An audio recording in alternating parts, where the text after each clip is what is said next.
歡迎收睇97新里程。香港係一個國際都市，一向都有好多嚟自唔同地方嘅人喺呢一度生活同埋做嘢㗎。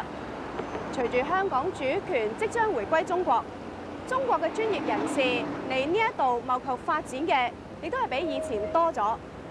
咁究竟佢哋有乜嘢嘅諗法同埋期望嘅呢？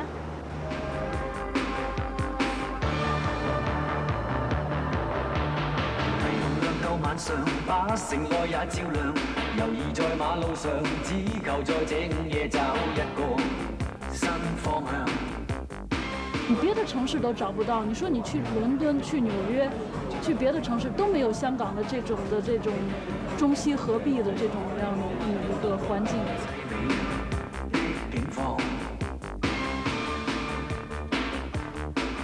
唯願到處去看。在這裡工作1年，比我在加拿大工作這個經驗來說，專業經驗來說，要抵達2年3年，所以我希望，我是準備是中長期的在這裡待下去。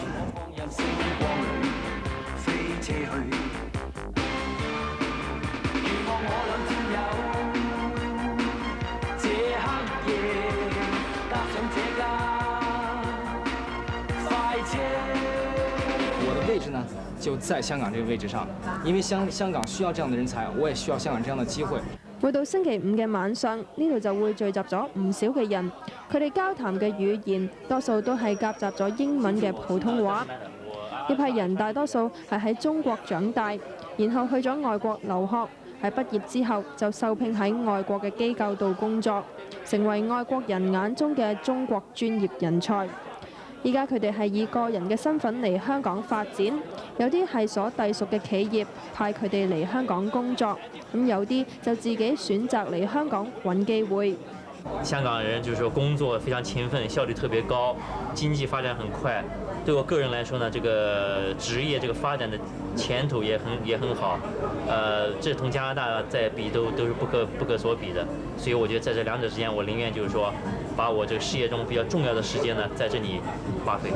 佢哋嘅僱主都係一啲相當具規模嘅跨國企業，或者係國際嘅大公司，而佢哋嘅職位唔少都相當高級，又或者具備專業嘅資格，所以佢哋嚟到香港之後，外界就有人當佢哋做一群不可忽視嘅香港新人類。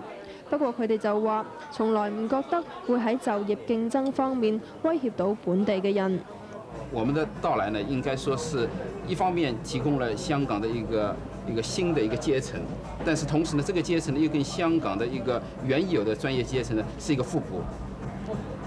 我想會在未來的幾年中間，大家可以看清楚，我們的到來應該會使得香港整個經濟社會的穩定、繁榮，包括專業界的提升，我想都是非常有好處的。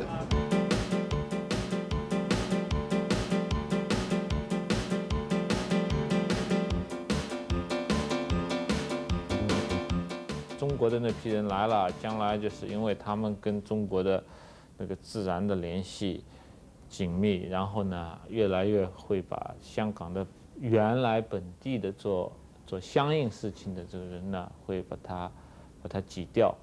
我覺得這個不對，我相信呢是有一個相互那個取長補短的這個過程。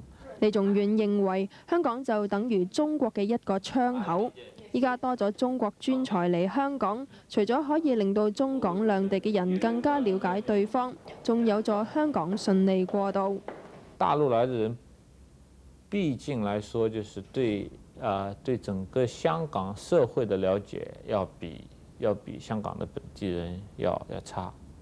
那麼可能香港本地的人呢，在不斷的在跟大陸的接觸當中呢，對大陸的情況呢也不斷的在了解，所以呢，我相信呢，這個整個過程呢，所謂叫這個順利的這種過渡啊，所以我想這個也包含這一層意思在裡面。黃小軍嚟咗香港6年，佢話香港比起其他地方都好，一嚟工作機會比較多。喺呢度賺嘅錢都可以比起其他國家為多，所以就放棄喺英國嘅工作嚟香港發展。黃小軍喺幾年前就已經有能力喺香港買樓，佢話佢嚟到香港先至發覺有啲地方香港人同大陸人有好大嘅分別。香港人的這個談吐和做事的這個風格和整個的這個舉止都是思維方式都和大陸人其實是不太一樣的。香港人做事情有效率，有積極性，而且從來不埋怨，做什麼事情就任勞任怨。從來大陸人呢就是有時候覺得這個事情好像不該我做，但是香港人說從來沒想不到。黃少軍算係中國專才入邊比較早到香港嘅一批，所以當時香港嘅新華社亦都特別照顧佢哋。依家佢亦都發覺身邊越嚟越多背景同自己相似嘅人。10月份開始的話，我大概是第2年的2月份來，那時候香港人就是像我這種背景的大陸的留學生或者大陸工作過的，確實是非常非常少。那時候我記得新華社還組織說有些活動，因為是剛剛從國外這些有些人回來，那麼說組織這些活動，大家互相交流認識一下，那時候是很有意義的。然後剛來這些人呢，互相就認識了。通過那些活動，我其實認識了好多這現在的這些朋友。但是後來就這個人越來越多了。像現在我記得上一次有一次新華社還組了一次可能國慶，然後在這個尖沙咀，我估計好像有2000人，那還沒有全到，就是這些，所以是人越來越多，這是必然趨勢。再過多1年，黃少軍就可以有資格成為香港嘅永久居民。不過佢並唔在乎做唔做到永久居民，佢認為佢依家都係以工作為重。中國政府和香港政府將來這個特區政府了，是不是有什麼新的規定？比如像大陸來就7年的這些這個大陸過去的留學生什麼的，那麼就不好申請這個永久居民，那就不申請了，那就無所謂。所以，但是跟工作上我覺得沒什麼影響，無非就是自己的一個這個居民的這個身份。黃少軍話：雖然自己一直都喺外地生活，但係依家年紀比較大，已經唔會好似以前喺英國讀書嘅時候咁，經常掛住自己喺北京嘅屋企。佢對依家嘅生活已經覺得好滿足。總永遠應該是現在最好，我不用想以後怎麼好，也不用想過去怎麼好。依家喺香港嘅大陸專才人數暫時仲未算好多，但係隨住香港同中國嘅關係越嚟越密切，香港過往一直着重引入外國專才嘅局面，可能唔使好耐就會有所改變。阿 June 喺85年離開中國之後，就去咗美國讀書，一去就去咗10年。佢並唔係同一般嘅中國專才一樣，透過公司調配嚟香港，而係自己帶埋資本嚟開公司，一嘗做老闆嘅滋味。佢依家所做嘅生意係向客戶提供有關國內一啲企業嘅資訊。阿 June 話：雖然佢喺美國幾年嚟都做得唔錯，但係始終都唔可以發揮到佢哋嘅優勢，所以依家係時候嚟香港闖一闖。學完了以後呢，曾經有這個念頭要回中國大陸去發展，那麼各種各樣的情況也比較複雜，然後很多次這種就要成型了這樣的東西，然後到最後被停住了啊。所以呢，這一次到香港來呢，那麼現在來已經有2年多了啊，就是我覺得呢是一個作為很多海外的中國人的話，可能是一個比較好的決定，因為呢，香港這個地方有一個特點呢，就是說，一方面呢，發揮了中國人的優勢，啊，另外一方面呢，也是就是有西方的這種體制或者系統，那麼你做事情的話，應該相對比較容易做一些。阿 June 話：自己依家仍然係一個摸索嘅階段。佢只係知道，既然已經嚟咗，就要努力咁做好佢，所以佢願意冒一次險，試下喺香港發展。但係因為做生意嘅皮費大，阿 June 喺生活上都盡量簡單，慳翻啲錢。不過佢都唔知將來會留喺香港會幾耐。我現在還沒有想到，就是說到底，說在什麼地方住，或者是說最後中國人叫落葉歸根到哪個地方去。我現在主要是想的，就是說對自己做事業哪個地方更適合自己的發展啊。那麼我覺得呢，對於海外的這種留學生啊，或者是新華僑也好呢，那麼香港這個地方呢，我覺得是一個比較好的選擇。雖然佢哋不約而同咁依家喺香港發展，但係佢哋並冇一個可以實實在在咁肯定自己下一站會停泊喺邊一度。佢哋今日選擇香港，因為佢哋知道香港即將會成為中國嘅龍頭，但係佢哋就冇想過會喺度落地生根。就如佢哋自己所講，邊度需要佢哋嘅時候，就會有佢哋所佔嘅位置。下一步，作為中國經濟整體的發展來說，可能上海啊，或者是北方啊，或者是西南部，開始慢慢的起飛的時候，我相信我的位置呢，在不斷的在調整。總之，我感覺我自己是一個中國人，我自豪的就是一個中國人。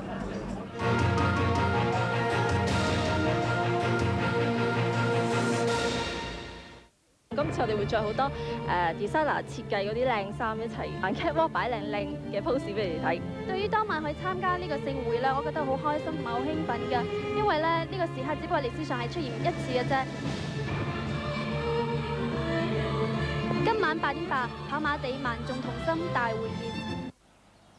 法例規定，由96年6月1日開始，後座乘客如果乘搭已裝設有安全帶嘅私家車，就必須扣好安全帶，以策安全。違例者最高可被判罰款5000元及入獄3個月。佩戴咗安全帶，就算萬一發生意外，都可以減少受傷嘅機會。扣上前後安全帶，寶貴生命可保障。足球王國巴西主將鄧加、尼安納度、艾利亞斯森巴腳法所向披靡。世界盃德國功臣馬圖斯、世界足球先生韋亞、歐洲足球先生柏賓，聯同法國、西班牙、尼日利亞主力猛將。星期4晚，香港回歸盃97。含蓄嘅身體語言，掃在骨子裏嘅性感，為你演繹唔同類型但係同樣精彩嘅女性小秘密。內衣皇后帶嚟春色無限好。巴黎特約名模心，星期2晚8點國際台。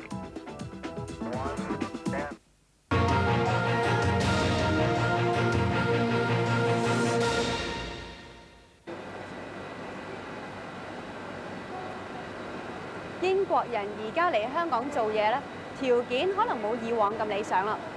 咁但係對於佢哋，甚至係其他西方國家嘅人嚟講，香港都仲係有一份吸引力㗎。佢哋會覺得，就算係嚟做一個短期嘅過客，都仲係好有意思。香港以前環境差，好多人都迫不得已要離鄉別井出去揾食。但係相反，香港就一直吸引咗唔少嘅外國人嚟打工。不過時間嘅轉變，今日你所見到嘅外國人都唔再一定係着住套西裝坐喺辦公室。阿坡今年27歲，嚟自倫敦，3年前已經離開英國出去外地揾工，亦都去過唔少嘅地方做嘢。直至上年，佢選擇嚟香港。佢本來一心都係諗住喺呢度揾份寫字樓工做，但係見過好多工都話唔請佢。I've worked in offices before, and when I first came to Hong Kong, I thought about working in an office.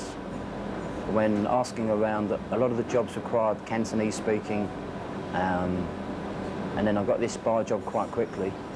阿坡依家喺呢間由外國人開嘅餐廳做侍應，每日做成10個鐘。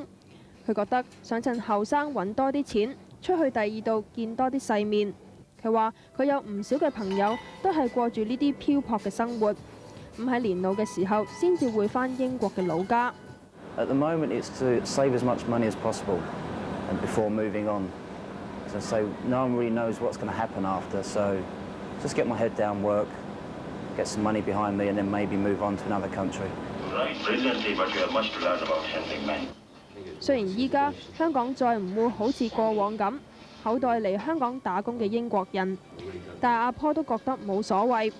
佢覺得呢個係必然發生嘅事，因為佢只係視香港為一個停留站，所以都冇好細心咁諗過咁長遠嘅事。但係佢認為香港即將回歸中國，一定會有好大嘅改變，所以依家好多身邊嘅朋友都準備離開香港。A lot of the Westerners I know, I think, are definitely thinking now of maybe moving on and sort of trying to finish up.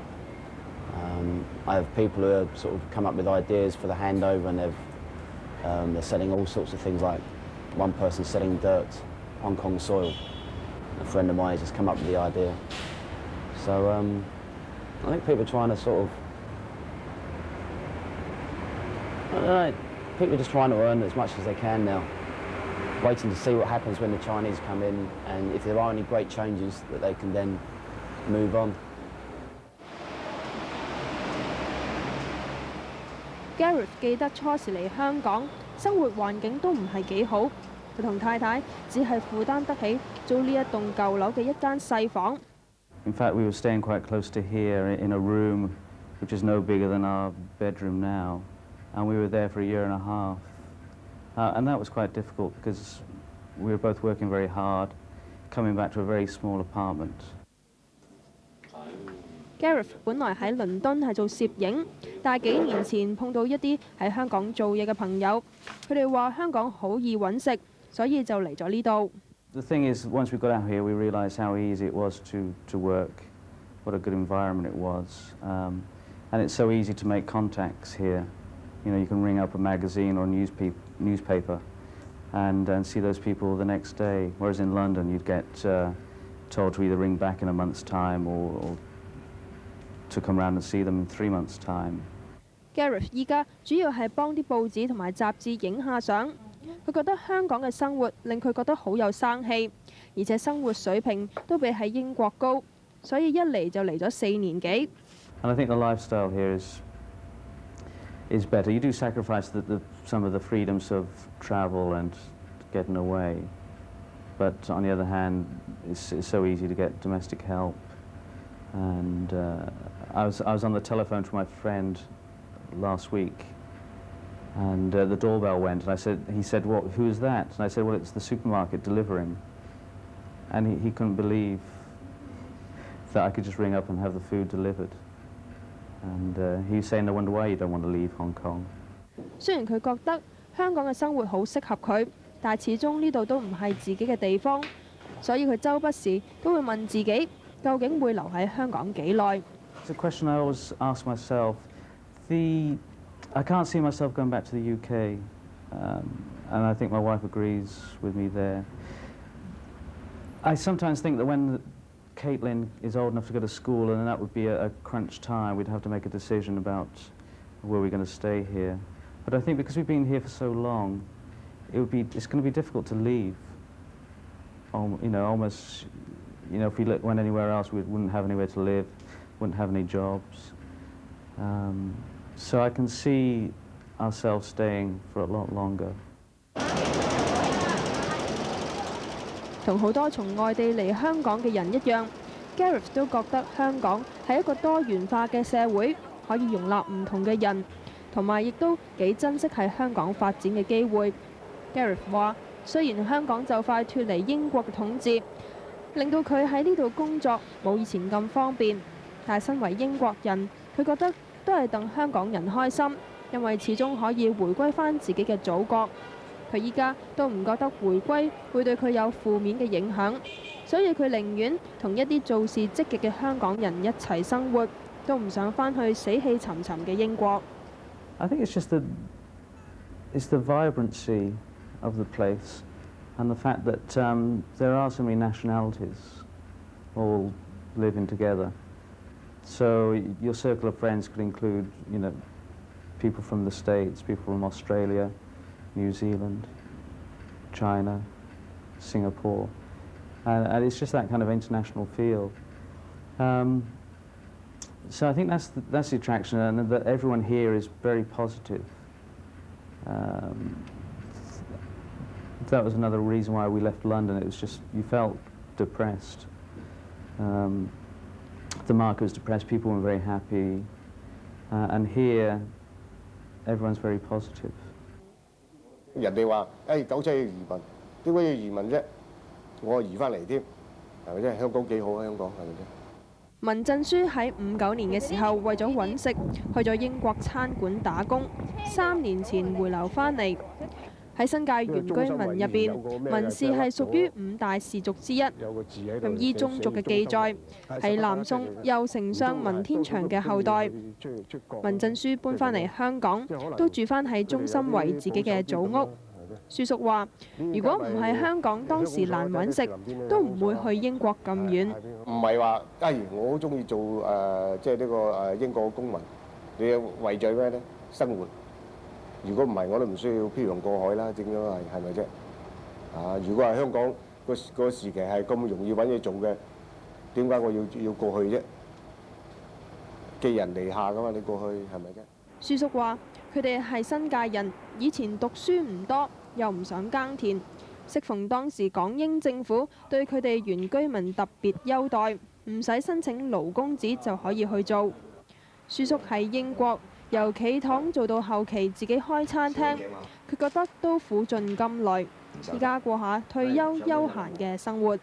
佢依家2個仔女都喺英國做嘢同埋讀書。佢覺得如果佢後生嘅時候冇去英國闖下，啲仔女都未必有咁舒服嘅生活。我哋以前係踩單車嘅，佢嘅坐3粒星嘅咪啫，坐 Benz 咁你點同啫？同樣係原居民嘅文永玉，當時並冇出國揾食，只係留返喺屋企幫爸爸手耕田。玉伯雖然年紀同舒叔差唔多，但係睇起上嚟就比較蒼老。佢話50、60年代香港揾到100幾蚊就已經好好，但係點講都係同依家有好大嘅分別。上咗200蚊工咧就好難揾啊！嗰時都，我哋做咗幾年咧都係做到180蚊啫。但係180蚊咧，我好多錢剩。但係依家咧就幾千蚊、1萬銀咧，你都冇錢剩。大埔太坑總共有3條村，全部都係姓文。玉伯就係住喺灰沙圍，佢嘅祖屋到依家都仲保存得好好。呢個屋仔啊，我結婚都喺呢度㗎。呢個鄉村嚟講叫灶啊嘛，大灶啊，大鑊大灶咪呢啲啦。嗰啲穀咧就磨爛佢咧，然之後要嚟舂嗰啲米出嚟。嗰啲米咧，你舂好晒啦，就篩嗰啲糠啊。你嗱用呢啲咁嘅嘢篩嗰啲糠出嚟咧，咁咪變咗白米咯。做得原居民一定會有返一啲田地，不過隨住環境嘅轉變，依家唔少田地已經荒廢晒，咁有啲就準備起樓。呢處種好多嘢㗎，嗰邊咧冚唪唥試晒種晒啲禾稻嘅，依家冇啦，依家擺晒嘢啦。玉伯雖然並冇好似村入邊嘅兄弟咁出過去外國做嘢，但係依家生活亦都過得唔錯，得閒就同個孫仔玩下就已經好開心。哇！係呀，瞓嗰時玩嘢。佢話依家人年紀大都做唔到啲乜嘢，只係希望下一代可以生活喺一個自由自在嘅社會就已經夠啦。我哋希望咧，佢就有民主有自由。時代變遷咧，梗係要越變越好噶嘛，唔想佢越變越衰嘅。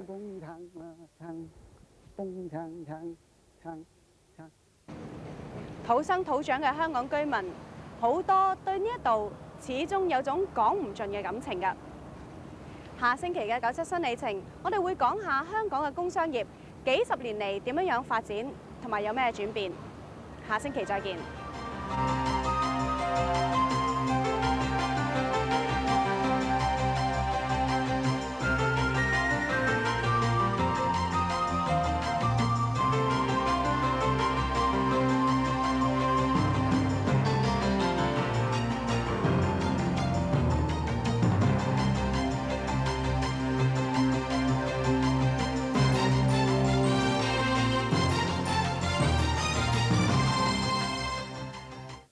亞視嚴陣部署，與你全程見證回歸48小時。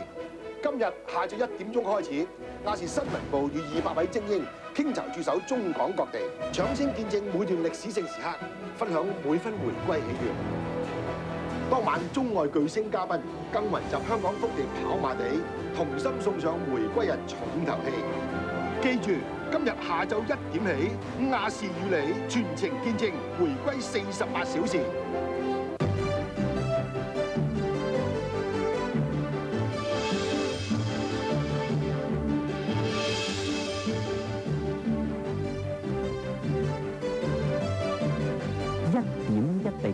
盡心盡力，自尊自誠，東莞銀城。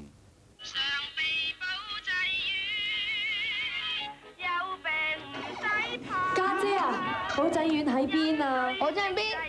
喺呢度。保濟丸係100%中藥做，冇西藥成分。婆婆好多時都食㗎，調理腸胃好有效㗎。喂，行得未啊？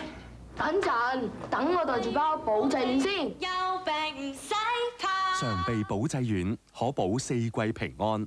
鱷魚寶寶嬰兒護膚系列，與你共慶回歸同歡樂。喺你染髮之前，你有冇諗過係咪可以一邊染髮同時護髮呢？巴黎萊雅韻味霜可以做到，佢與別不同，特有嘅乳霜配方唔會滴漏，仲加倍保護。韻味霜有效遮蓋白髮，我中意佢嘅顏色亮麗持久。新韻味霜，你嘅染髮霜可唔可以全部做到啊？新韻味霜高效護髮染髮霜，巴黎萊雅。記住係乳霜嚟嘅。亞視與你全程見證我的香港我的家。今晚11點10分現場直播主權交接日香港交接儀式。深夜1點10分特區成立暨宣誓就職。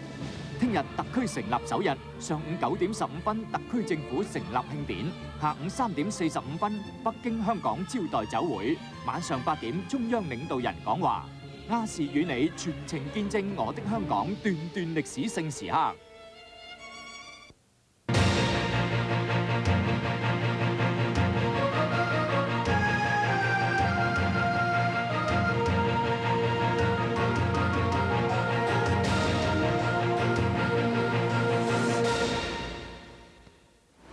歡迎收睇97新里程。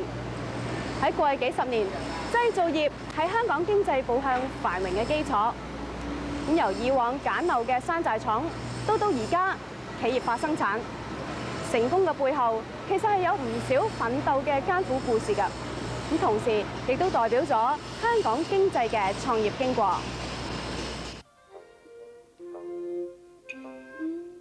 19世紀中葉到20世紀50年代，香港經濟經歷咗一個相當長嘅發展時期，基本上係以漁業、農業同轉口貿易為主。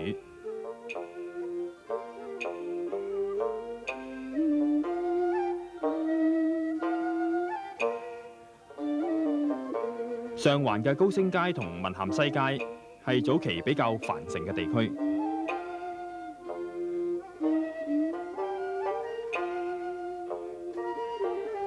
而家仲可以睇到部分40年代貿易係香港經濟主要部分嘅情況。二次大戰之後到國共內戰，中國內地特別係上海，相當多資金同技術落咗嚟香港。佢哋喺內地做開製造業，加上由於韓戰，香港受到聯合國對中國實施物資禁運嘅影響，因而香港踏上製造業經濟嘅第一步。開始嘅時候，主要嘅項目係塑膠、紡織、漂染、製衣等。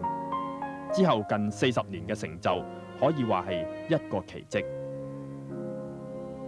50年代香港工業嘅特色係勞工密集，唔少係一家人夾手夾腳，大小一齊合作，做當時所謂嘅山寨式工廠，一步一步咁創業，建立基礎。李氏父子40年前由廣東新會落到嚟香港，開始搞家庭式塑膠生意，到而家發展成為塑膠玩具企業，就係一個實例。佢哋先喺50年代嘅廠仔發源地西環開咗一間400零尺嘅山寨式細廠，60年代尾搬去黃竹坑工業村，做過奶嘴、膠花，到而家嘅玩具。但係搬上黃竹坑之後，四周圍起咗好多大型廠房。廠廈林立，爭相請人，將人手拉走。我哋唯有應變呢，就係將我哋嘅產品呢就發俾啲家庭式嘅生產，咁就有部車呢，就車去啲屋村嗰度揾呢啲判頭啊、包頭啊，咁就同我哋再分發一啲產品俾其他人做。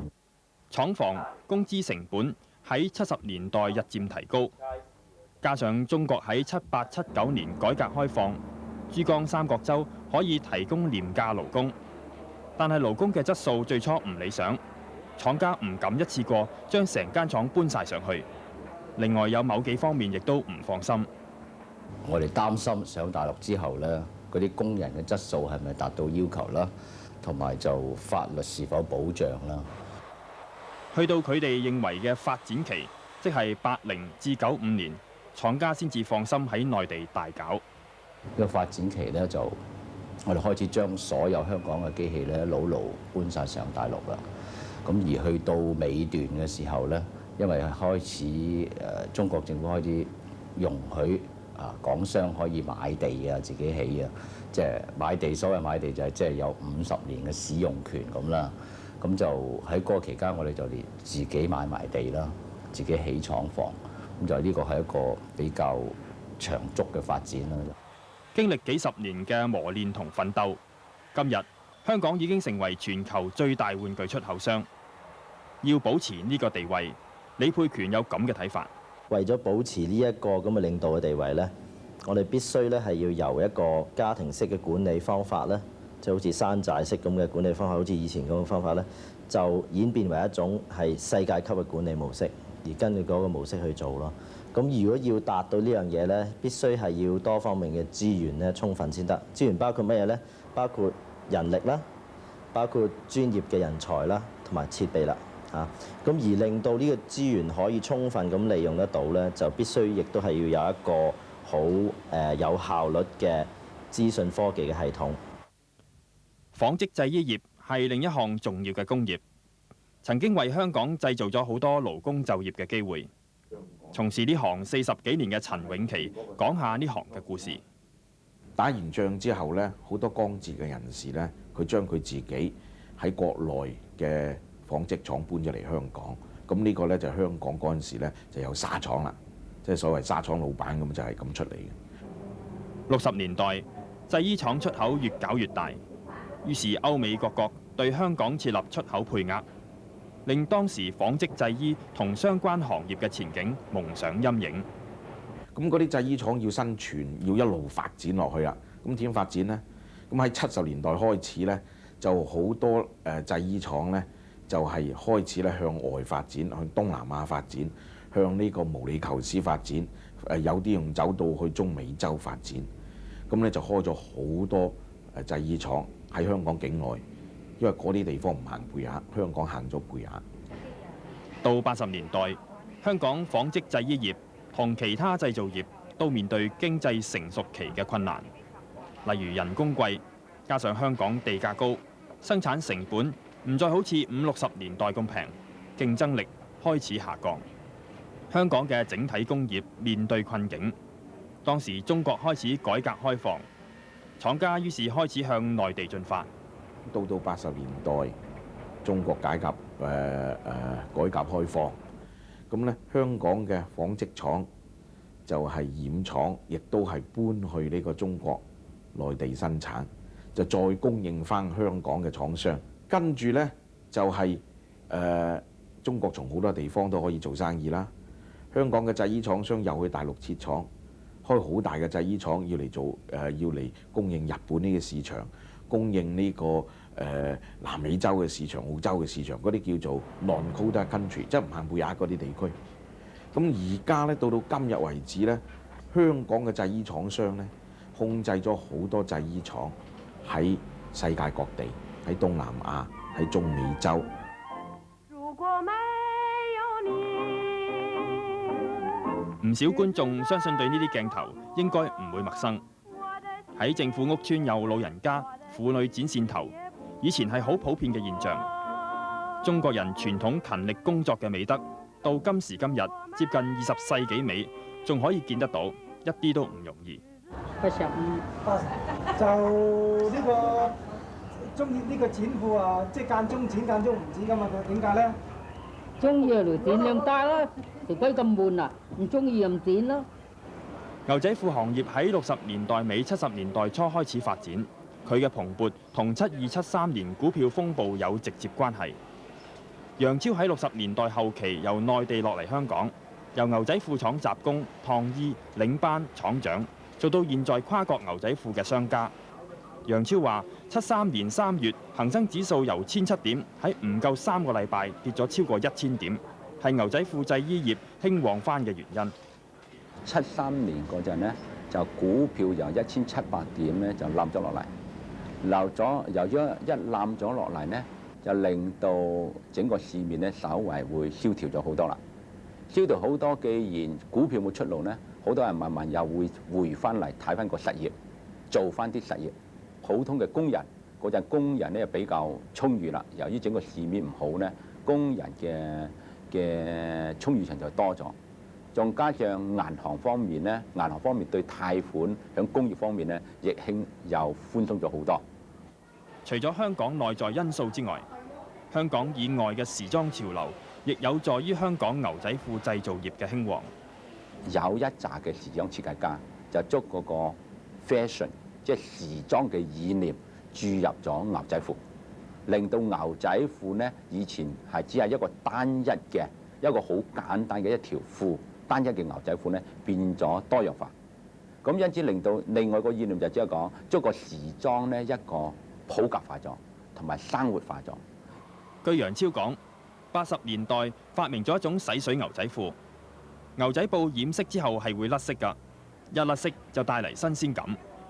加上各式各樣嘅牛仔褲，有喇叭腳、窄腳、半個骨馬褲，吸引年輕人，帶起咗牛仔褲嘅熱潮。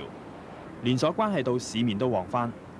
而家嘅牛仔褲概念已經同西褲差唔多，電腦協助人手設計係新嘅潮流。香港過去40年喺經濟上嘅成就，諾貝爾經濟學獎得獎人弗利文將佢歸功於自由。佢話香港自由市場係最重要嘅因素。One factor is behind it. Only one factor. Freedom. Economic freedom. The ability of individuals to buy from whom they want, to sell to whom they want, to set the price. Laissez-faire is the best prescription for prosperity. 弗利文所強調嘅自由市場，代表咗每一個人都可以有機會參與，作出服務同貢獻。我咧就喺提園街咧就做咗32年㗎啦，賣衫仔最耐係我㗎啦。啊，以前係得我一檔，即係有其他啲咧，身邊陸續入賣嗰啲都唔夠我咁好㗎啦。而家多啦，而家20檔都有，我諗唔切㗎。除咗逐步發展成功嘅企業之外，香港眾多中小型商戶多年嚟默默耕耘，對今日嘅繁榮亦都非常重要。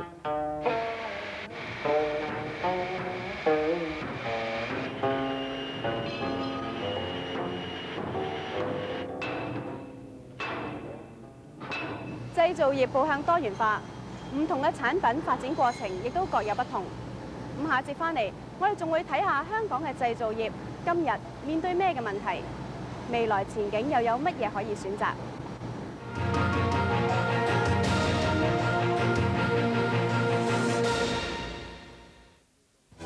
今晚跑馬地萬眾同心大匯演，就等我哋一齊嚟見證呢一個咁重要嘅歷史時刻啦！食咗啲奶粉，如果消化得唔好，食埋就會變咗熱氣噶啦。成分天然嘅美素樂高蛋白質奶粉，含優質乳清蛋白，啱晒 BB 肚仔，錫晒 BB 腸胃，仲好易吸收，唔熱氣添。美素樂含豐富乳清蛋白，錫晒肚仔冇熱氣。認唔認得呢一班冇熱氣 BB 呢？佢哋腸胃好肥肥白白又開心，你嘅 BB 都可以咁噶。美素樂高蛋白質奶粉。鱷魚寶寶嬰兒護膚系列與你共慶回歸同歡樂。惠元堂創堂100年，期盼香港平穩過渡，繁榮更盛。熱烈慶祝香港回歸祖國百業興旺。義合足球隊及義合控股集團公司同仁敬賀。5星級的家碧桂園熱烈慶賀香港回歸。同仁保嬰丹係北京同仁堂出品，名廠古方，用料精，功效好。同仁保嬰丹全槍代理，同仁堂商標，信心嘅標誌。慶賀香港回歸盛事，重溫香港人風雲歷史。中央電視台傾力製作，耗資逾億港元，神州之上重現老香港舊貌，呈現最磅礴宮廷氣勢。趙文宣、潘虹、伍詠薇、黃百鳴、袁詠儀、曾江、李婉華。中港台3大實力攜手演繹殖民地第一代奮鬥故事。歸航7月7號星期一晚本港台榮譽首播。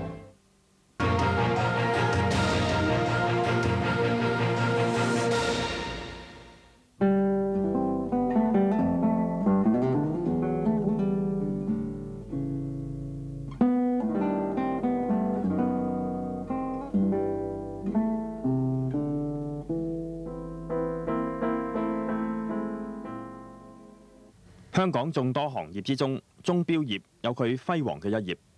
喺40年代，鐘錶業已經開始發展，不過當時只係限於零售同修理服務為主，製造手錶主要係由70年代開始。咁喺70年代咧，瑞士咧就喺香港就設立咗個培訓中心。咁呢個培訓中心設立咧，最初咧最主要係培養一啲咧修理嘅人才嘅啫。但係慢慢咧，因為個中心嚟咗啦，亦都瑞士嘅有啲專家嚟到呢度啦。咁啊，慢慢咧開始咧就係引入咗咧瑞士嘅製錶技術。咁如是者咧，佢哋亦都係陸續咁擴大啲生意。咁所以瑞士亦都提供一啲生產嘅設備啊，一啲生產嘅技術啊，啲零件啊賣嚟香港嘅。咁變啲廠咧開始咧可以買到呢啲零件咧，咁開始咧可以製造到咧我哋香港嘅產品。香港鐘錶能夠打入國際市場，僅次於鐘錶王國瑞士。除咗質量之外，另外仲有一段故事。最初嘅出口咧係靠啲船員，因為好多船公司咧就貪香港嗰啲工人工資平咧，咁都要請一啲船員。咁啲船員咧除咗喺個船嗰度做工作之外咧，另外自己仲有啲私房生意做嘅。咁好多時咧就上一啲鐘錶廠嗰度咧就買一啲手錶啊咁樣。咁咧如是者咧佢去到不同嘅國家咧，就向不同嘅國家嚟到推銷嘅產品。咁而嗰時嚟講咧，亦都冇咩知識產權啊、一啲版權嘅問題嘅，咁所以咧佢哋大部分販賣嘅咧都係一啲冇牌嘅手錶。70年代初，香港做嘅係早期嘅機械錶，叫做粗碼錶，機械聲比較響，價錢亦都比較平。80年代電子錶興起，係提高鐘錶業製造地位嘅分水嶺。電子咧亦都配合一啲流水作業嘅生產啦。咁啊，正式係可以咧，香港鐘錶業咧正式可以咧，就上一個規模啦，去到一啲大嘅工廠啊，大量咁樣嚟到計劃，變咗以前咧，好多人嘅印象咧，鐘錶咧可能係一件好昂貴嘅一件物件。咁到到今日咧，因為電子錶嘅出現咧，咁大家覺得咧，鐘錶咧其實都係日常生活咧，我哋一啲必須嘅工具嘅啫。廣東話。好。70年代尾，香港電子業只係講得上係初型，做所謂元件託工生產，即係話接美國同日本呢啲大廠嘅訂單，人哋將產品設計好，純粹嚟香港做生產，或者係由香港嘅廠接單喺國內生產。到咗80年代中期，香港廠商意識到產品開發呢個賺錢嘅環節，電子業係變化好大嘅行業。市場消費者對於產品嘅喜好變得好快，要做得成功有2個因素。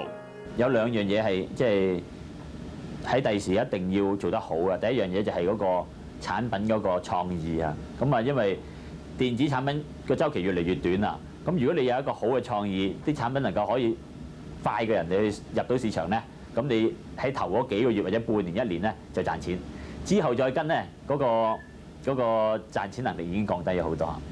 另一個因素係大氣候。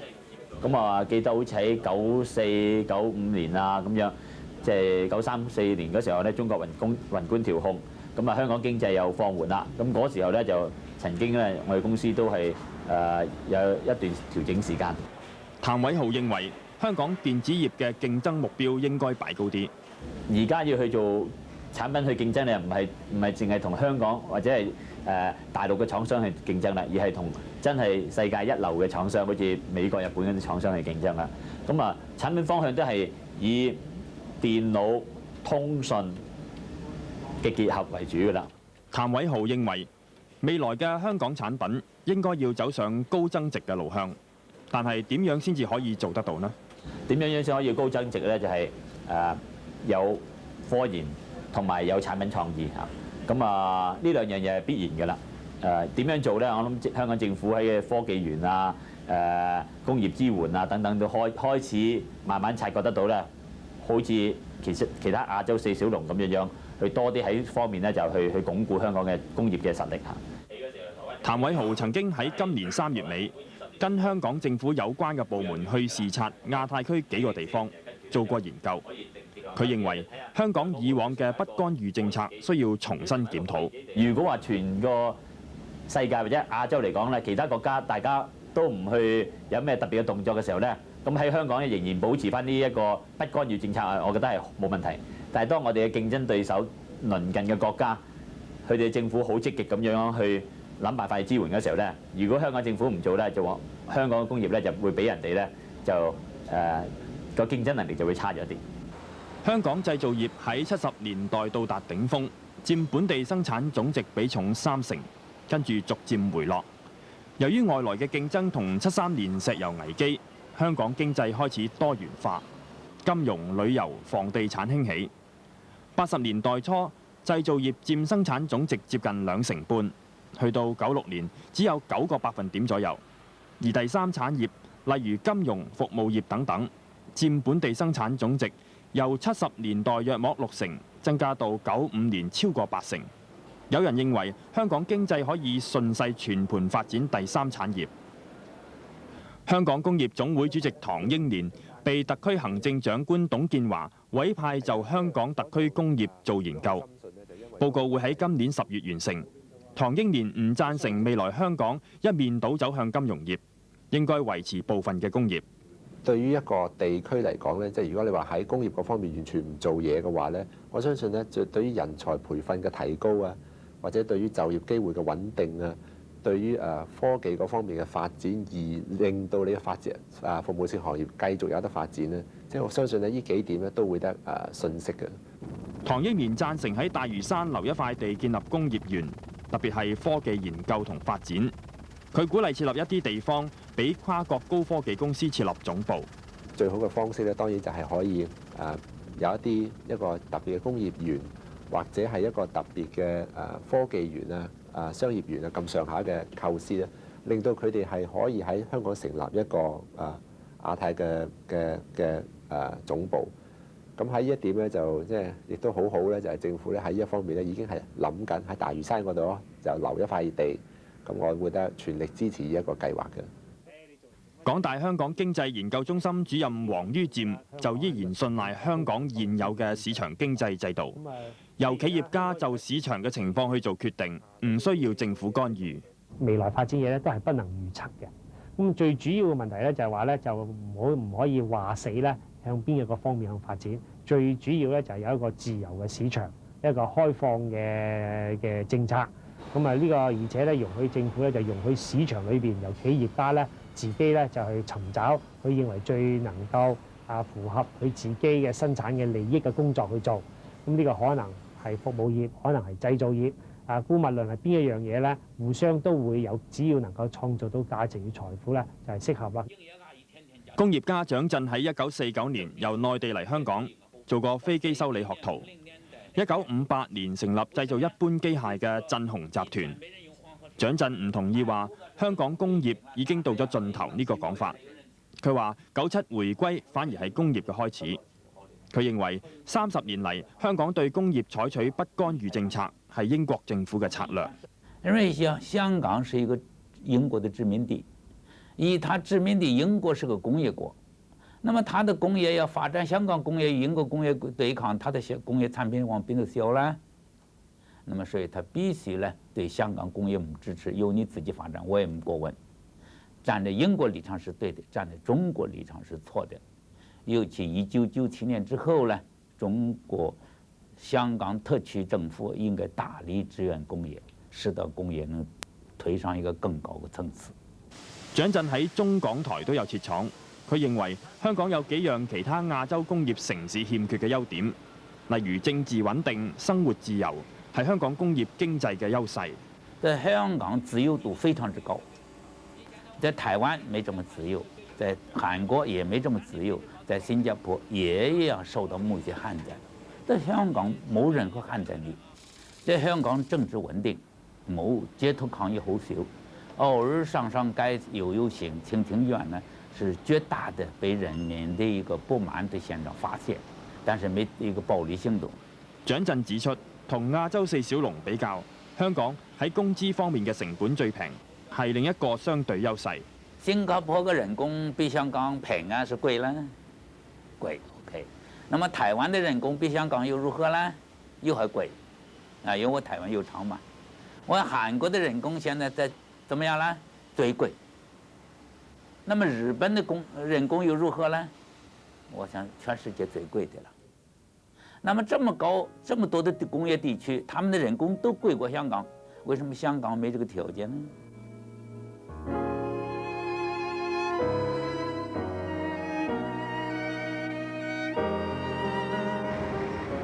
點樣進一步發展香港嘅工業，對香港嘅經濟前景意義重大，亦都係一個大家都非常之關心嘅議題。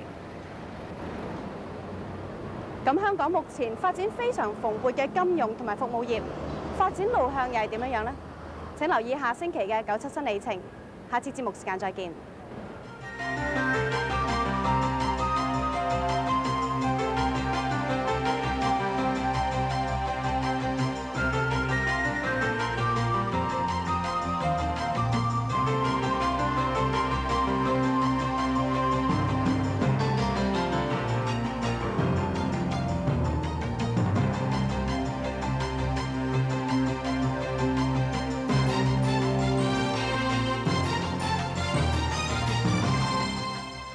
做咗咁耐司儀工作，真係乜嘢大場面未見過啊！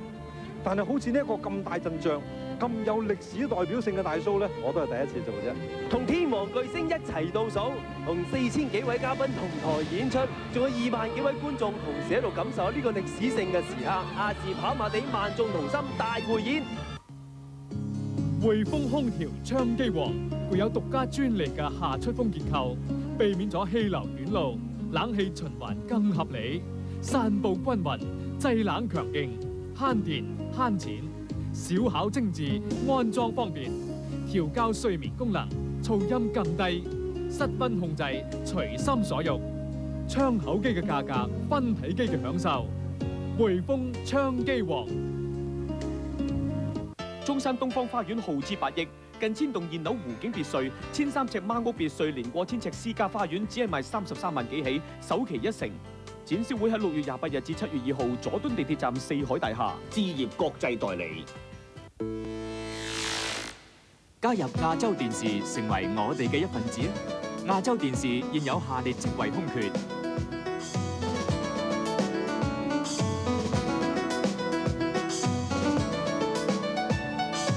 請將履歷寄九龍中央郵箱71414號。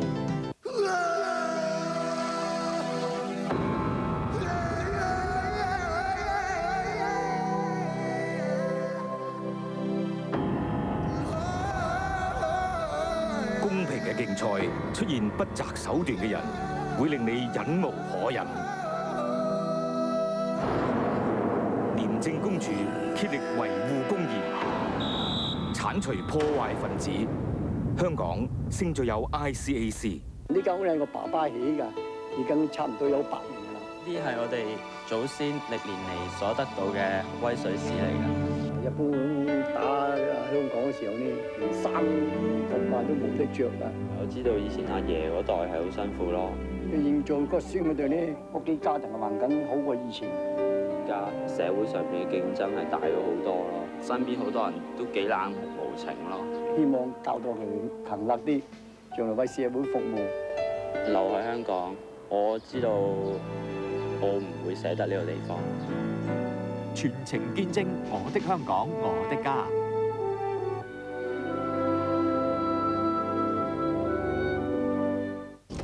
恐龍也回歸，星期5晚9點半國際台。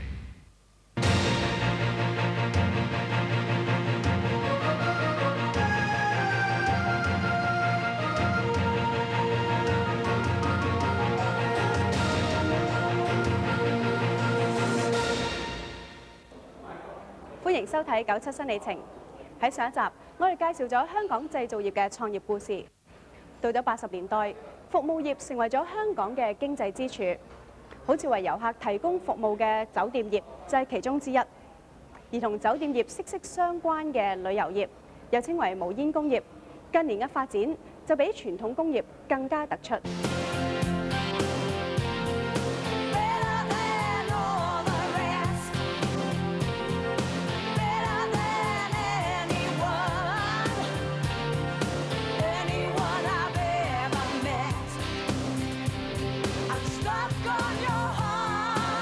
舊年外地嚟香港旅遊嘅人數超過1170萬，帶嚟嘅外匯收益有港幣840幾億，比起87年嘅250億上升超過3倍。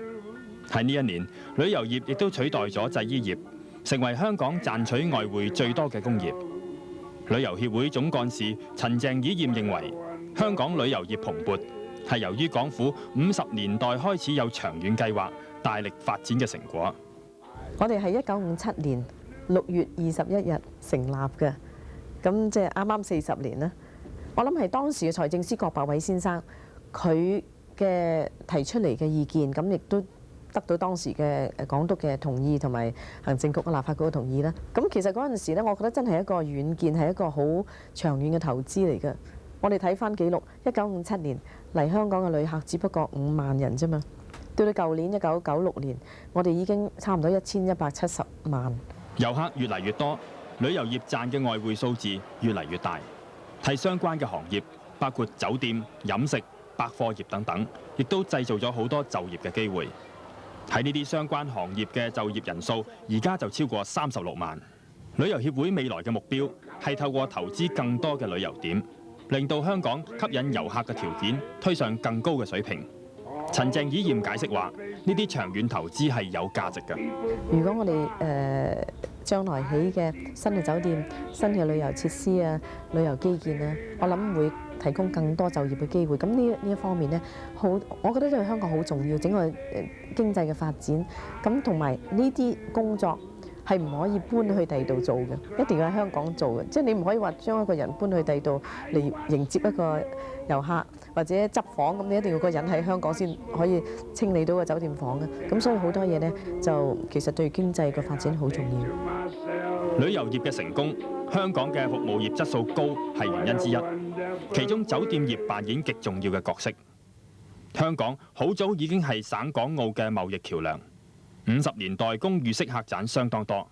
咁其實如果你睇翻嚟講，印象記得咧，譬如好似當年喺港澳碼頭對開嗰一帶咧，係有好多嗰類咁樣嘅所謂旅館啦。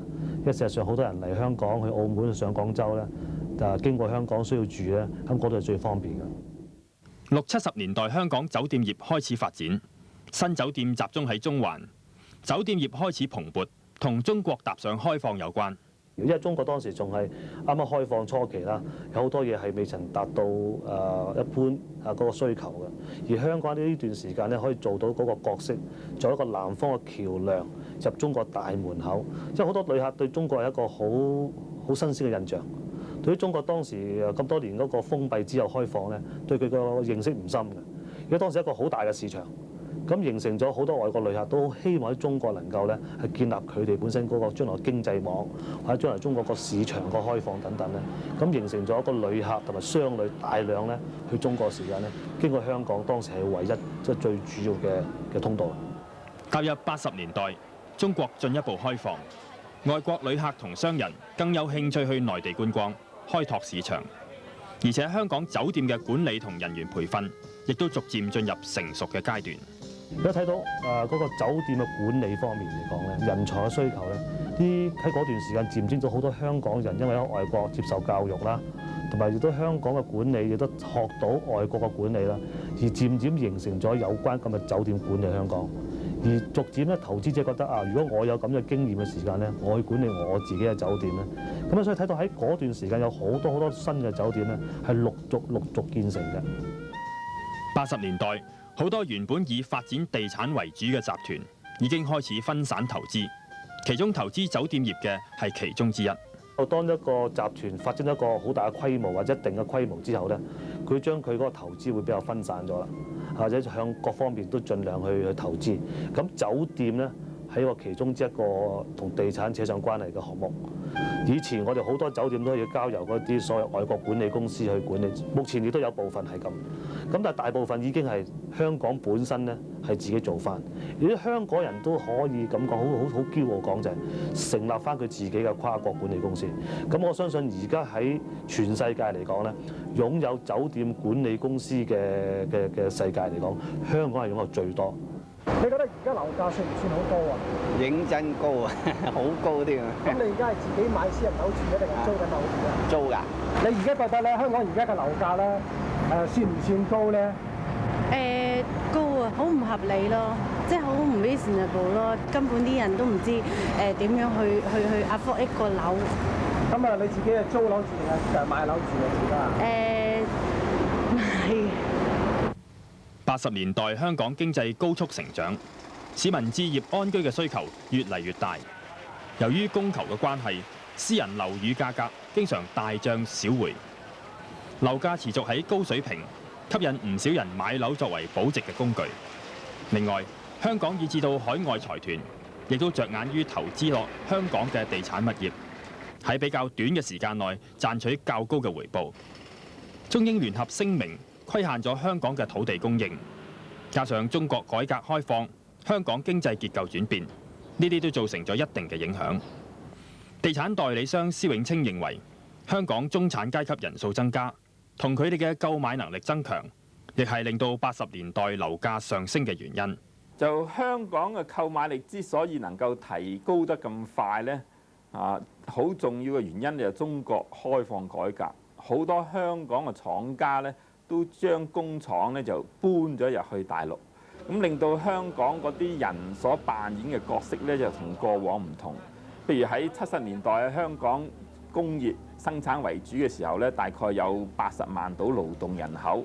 咁假設如果80萬嘅勞動人口可以養住8萬個中產階級，即係話嗰啲咩技術人員啊、管理人員啊，有8萬個到，譬如10個之中有一個。咁如果我哋去到大陸，而家可能有成400-500萬個產業工人，或者為香港嘅廠家去做嘢嘅話呢，佢所能夠養嘅中產階級呢，可能去到成50萬嘅。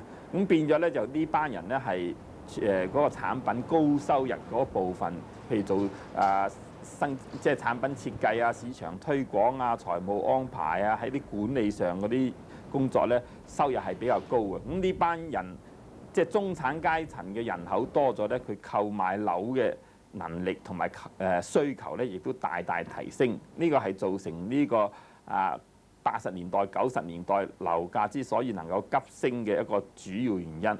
施永青基於近2年房屋空置率逐步下降，認為樓價後市依然會上。譬如舊年呢，香港嗰個樓價就升得好犀利，有人炒樓，但係呢空置率呢反而就下降嘅。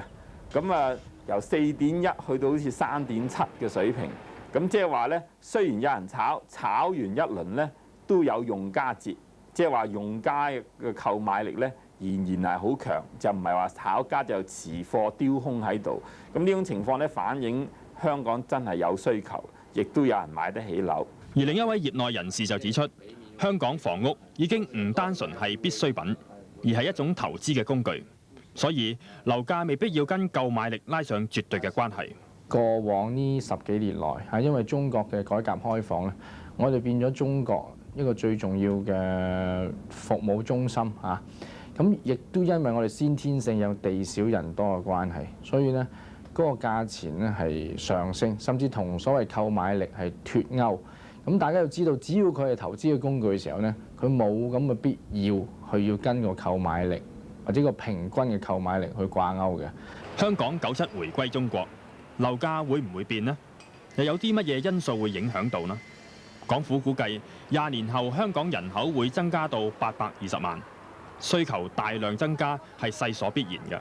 睇翻個供求兩方面個需求呢要會同中國個經濟情況掛鈎而且中國亦都俾咗我哋一個好大嘅人口壓力，呢個需求方面嘅一個增加。至於土地供應方面，孫漢明相信回歸之後，特區政府會做功夫。我相信個土地增加呢係97年7月以後一個必然嘅趨勢。咁至於供求兩方面影響之下，得出有咩嘅價格呢就好難預料。但係大家要知道一樣嘢呢，就係一個供應嘅增加呢，唔係話一蹴而就嘅問題，係要需要幾年嘅時間。咁我相信幾年後呢，香港嘅房屋嘅樓價就唔會用呢啲咁嘅好驚人嘅升幅去上升。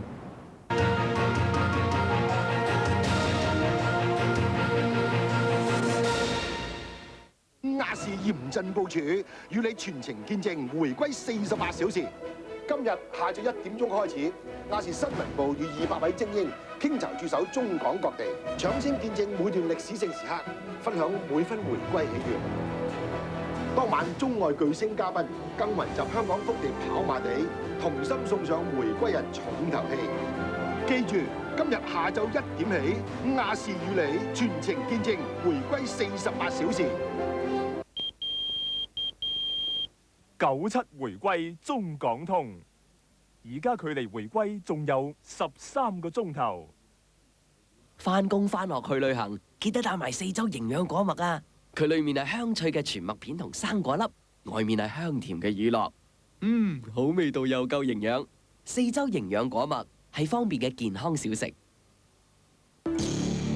生命嘅設計可適應唔同質素嘅碟片。日本索尼機芯中山萬里通 VCD， 電話076026108888。金漆招牌又點可以收埋呢？要有理想嘅宣傳效果，就要試下97全新亞視廣告2套裝啦。只不過係68,800就可以播出36次，黃金時間都有得睇，仲送埋廣告製作添。條數點計都咁抵。想推廣你嘅商號，快啲打28354988同廣告2小組聯絡啦。亞視廣告2想賣廣告話咁易。冇你咁耐嘅，媽咪，我行樓梯落去先啦。hello，黃太啊，業主立案法團咧用我哋出錢整大廈嘅電力裝置，點解要俾錢我都唔關我事。法例規定，大廈業主須最少每5年1次安排檢查，測試大廈內公用電力裝置及領取證書，確保操作安全。違例者將被檢控。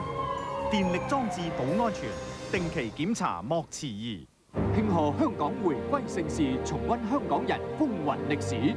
中央電視台傾力製作，耗資逾億港元，神州之上重現老香港舊貌，呈現最磅礴宮廷氣勢。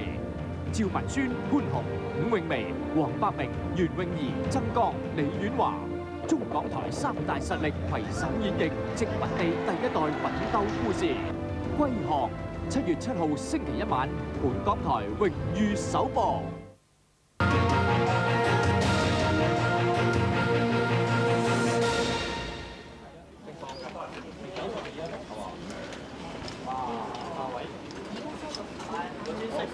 金融投資業務係香港現時嘅經濟命脈之一。咁香港亦都已經成為咗世界上主要嘅金融中心。香港回歸對呢一方面嘅影響會係點呢？業內有人睇好，亦都有人覺得存在隱憂。香港金融業喺過去短短40年發展到而家亞太區排名僅次於日本，而世界排名方面有相當多項目都係喺前10名以內。銀行業方面，喺香港嘅外資銀行數目佔亞太區嘅第1位，全世界嚟講佔第2位。香港外匯市場嘅每日淨成交量喺亞太區僅次於日本同新加坡，佔第3位。股票市場嘅總市值就佔亞太區嘅第2位。喺50、60年代嘅最初階段，本地銀行主要都係提供存款同貸款嘅服務。正式起步要到70年代初期。當時證券業市場嘅發展，帶俾銀行融資服務同埋股票按揭呢類生意。而香港銀行業踏上國際化，就要到80年代，港府訂立咗明確嘅銀行發牌制度開始。80年代初期開始咧，政府係確實咧就係訂定咗呢個銀行發牌嘅制度咧，係有2套，一套咧就係針對於本地嘅機構申請者，另一套咧係針對於呢個外資嘅機構。咁有咗一個明確嘅發牌政策之後咧，好多外資機構咧就如果佢係具有規模嘅，符合到啲資格咧，亦都嚟香港開業。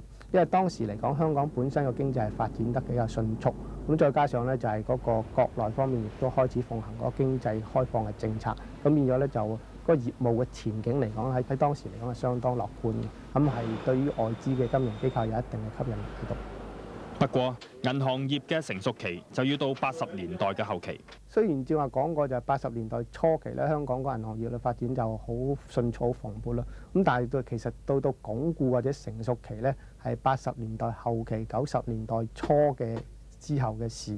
喺80年代，香港有少數銀行運作上出現問題，股票市場喺87年亦都發生風潮。政府於是着手改善，建立制衡系統同管理機構，令到香港逐步發展成為一個金融中心。但係就經過風潮之後咧，就政府發覺到問題嘅症結啦，亦都發覺到咧就係本身嚟講香港不足嘅地方，咁所以咧就着手喺好多方面改善。譬如喺股票市場方面咧，我哋咧係有新嘅監管機構嘅成立，亦都實施一套新嘅監管嘅體制。咁而家銀行方面咧，你亦都見到有類似嘅改進嘅情況。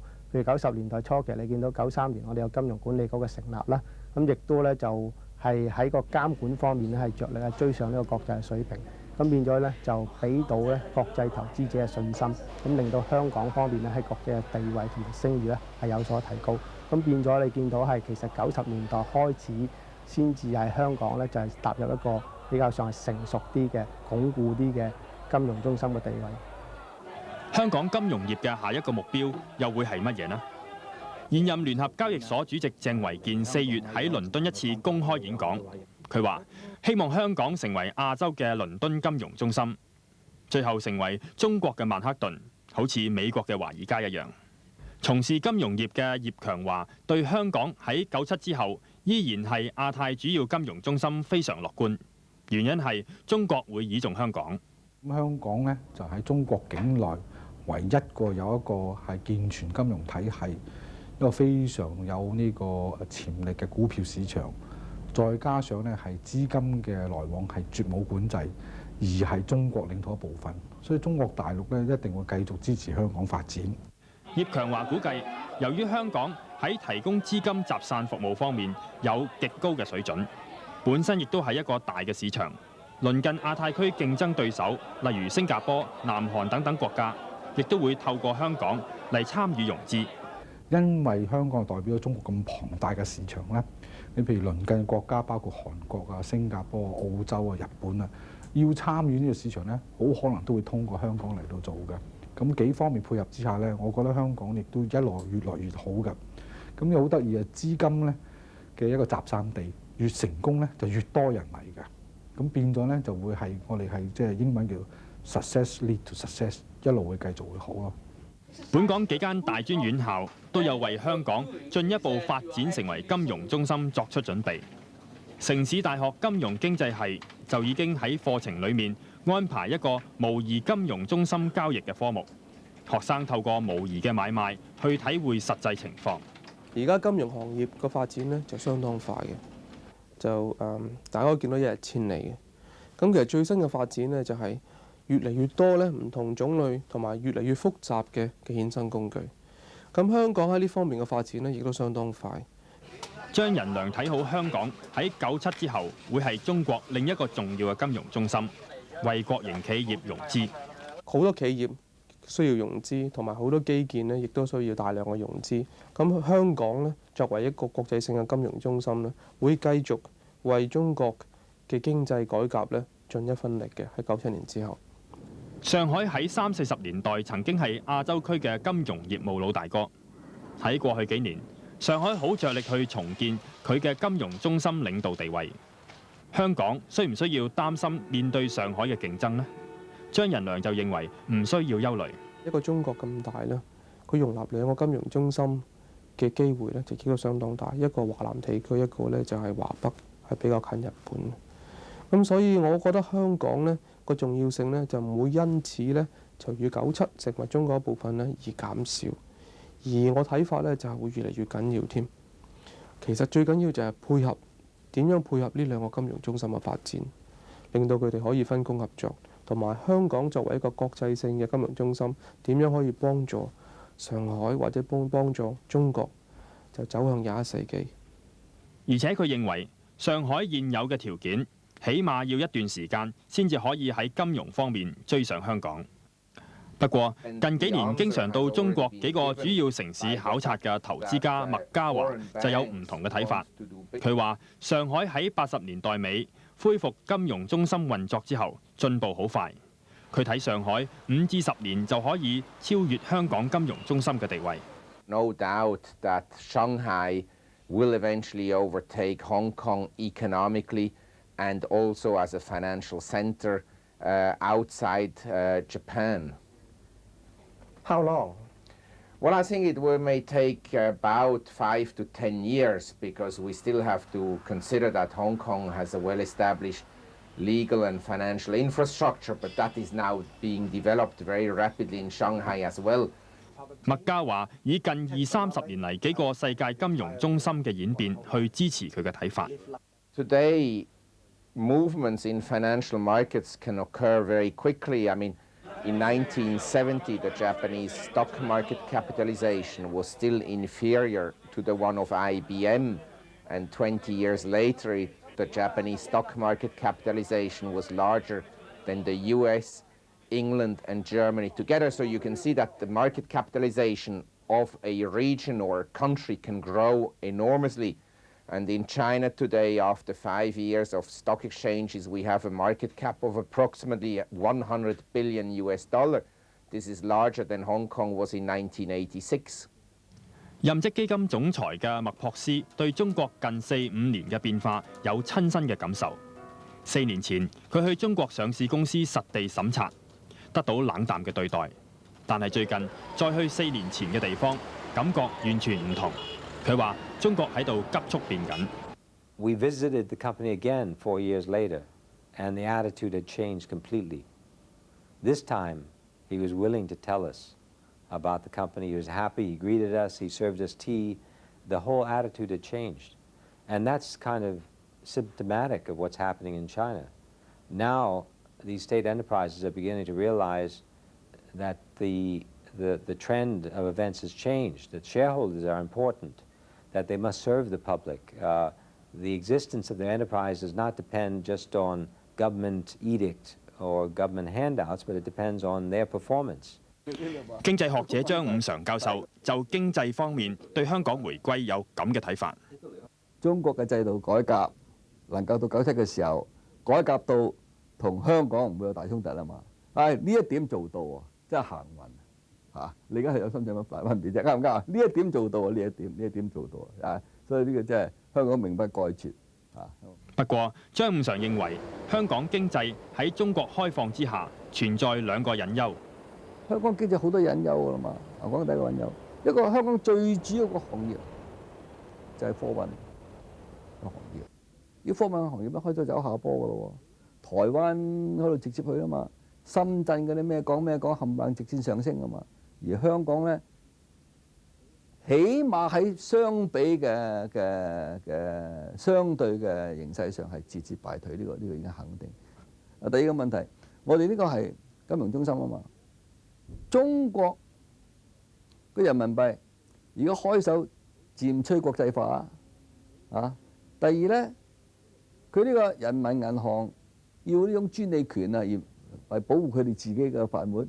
唔俾啲外資銀行去競爭啊嘛，咁就變咗谷住我哋而家香港惡晒啦。但係如果佢打通到門咧，打通晒啲經脈咧，又將人民幣國際化，又歡迎你啲外資銀行去中國直情自由競爭嘅時候，香港嘅優勢又會相對下降。張五常1981年已經話中國走向資本主義市場經濟道路，好難走翻轉頭。張五常而家又點睇呢？翻唔到轉頭。我早話翻唔到前頭，冇得走回頭路嘅。走呢個私有產權嘅制度，即係市場嘅制度、自由市場嘅制度，係在所必然。對於香港經濟嘅未來發展，張五常認為同中國有非常密切嘅關係。中國對香港影響梗係緊要啦。我成日都話中國好，香港好；中國唔好，香港唔掂。而好坦白講，如果中國發展落去，香港可以賺中國嘅錢，中間人啊嘛，好多錢賺。咁你大家走埋一齊，你賺我，我賺你，大家互相互助而得益，呢個就係市場嘅咩啊嘛。香港回歸中國之後，大家喺經濟同埋其他方面將會更加息息相關。下星期嘅97新里程，我哋會喺香港回歸之前睇下香港有關政治嘅一面。下次節目時間再見。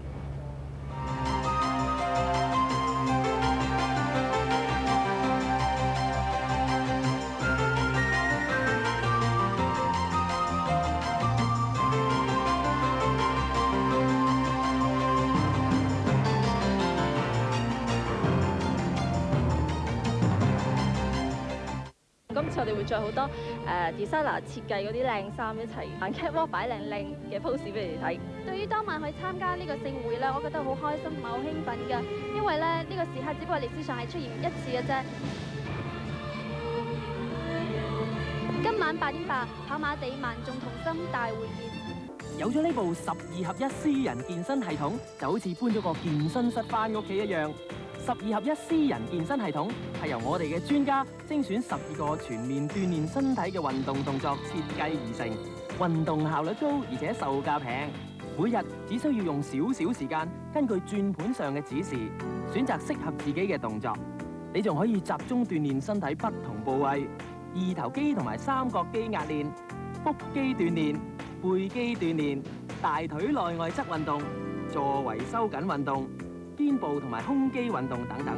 12合1私人健身系統仲有2級重量同3種高度調校，可以配合唔同體能需要，方便有效，唔阻地方又容易收藏。而家立即訂購12合1私人健身系統，可以分4期付款，每期港幣496蚊。請即致電 Teleshop 1833-383訂購啦。中聯系統集團願與你攜手邁向新紀元。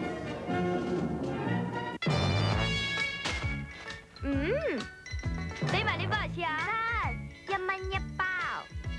明治粟米球有鹹甜2種口味，仲有得食有得玩。明治粟米球。匯豐空調窗機王，獨家專利嘅下出風口結構，製冷強勁，慳電慳錢。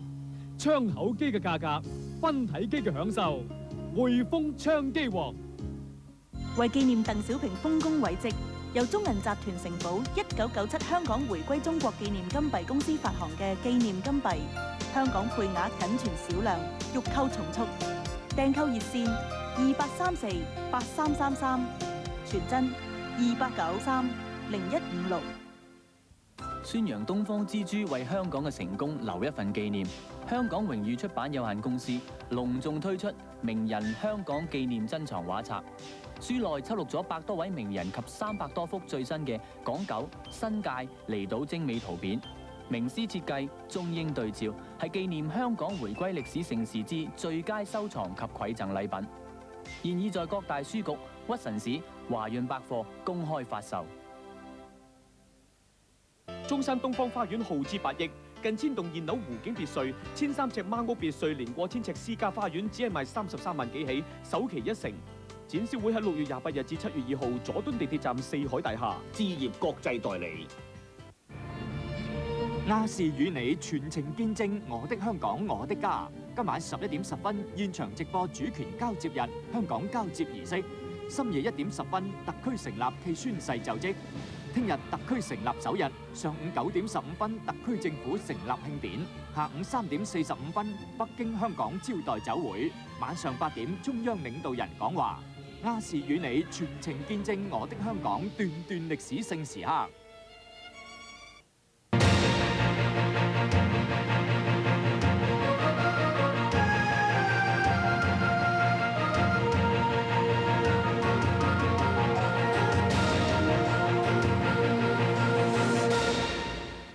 所以民主係乜嘢？你假如認真分析咧，民主就好簡單，就係話有飯食，人人有飯食，個個有尊嚴，好簡單嘅。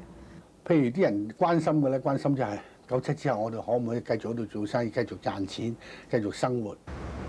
仲有個幾禮拜，英國就會撤出香港，結束喺呢一度150年嘅殖民地統治。咁喺呢一段時間入邊，除咗經濟同埋社會方面嘅發展之外，英國人仲為香港帶嚟咗啲咩嘢呢？咁有人就話係民主政制，逐步咁將管治權交俾香港人，還政於民。不過有人就話所謂還政於民，其實只不過係有名無實，而結果仲係得不償失。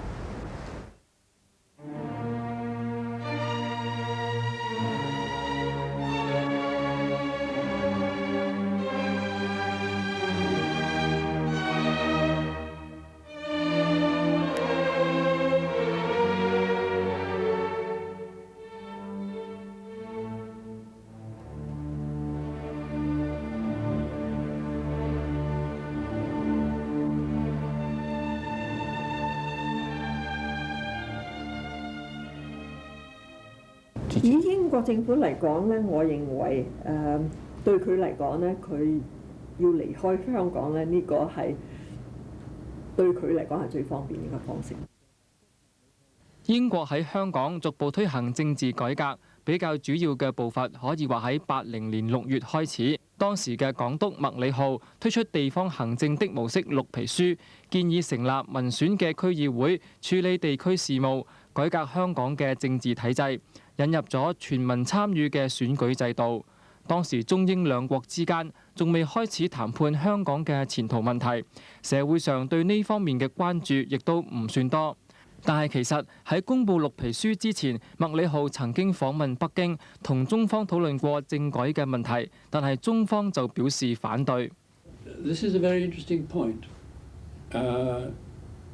Of course, we considered it, and we rejected it always on the same grounds, that it would have provoked a major row with China.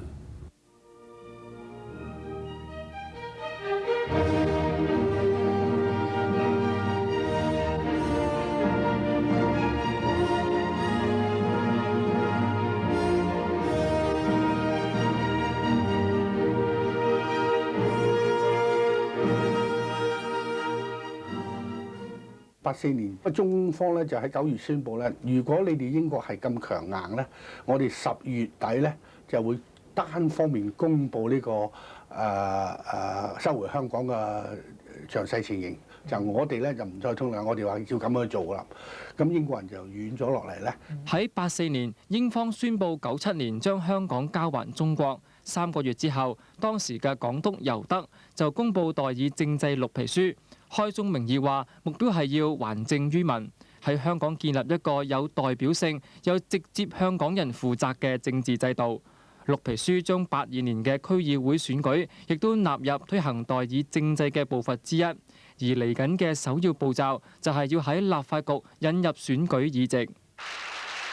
84年12月，中英簽署聯合聲明，中國承諾未來特區嘅行政長官由選舉或者協商產生，而喺附件之中先至提到將嚟嘅立法機關要由選舉產生。中方雖然喺聯合聲明之中承諾喺香港實施一國兩制50年不變，但係就並冇提到係咪同意喺97之前仍然屬於港英管治嘅期間推行政制改革。I could put it to you like this, that the joint declaration I thought was as good a basis for the future of Hong Kong as one was likely to get. In fact, much better than most people expected. I don't think we could have got it unless our relationship with China, our working relationship with China at that time, had been very good. 咁個中聯合聲明咧，就係按部就班、循序漸進咁係俾香港嘅高度自治，即係2007年咧就可以決定到幾時係唔係全部直選立法局議員之類咁啊。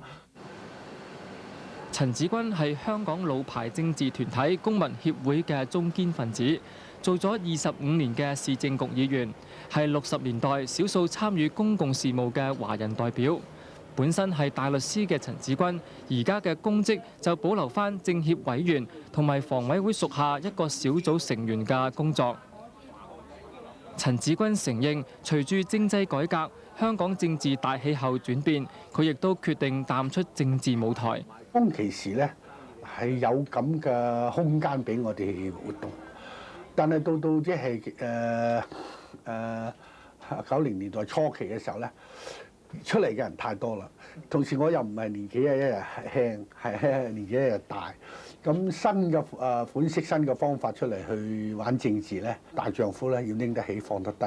佢回顧過去10幾年嘅過渡期，認為港英搞還政於民只係一個口號，而且一般嘅市民亦都唔係咁支持。英國人咧就做咗好多嘢咧，希望嗰啲人真係想話支持佢嘅民主化嗰度咁住。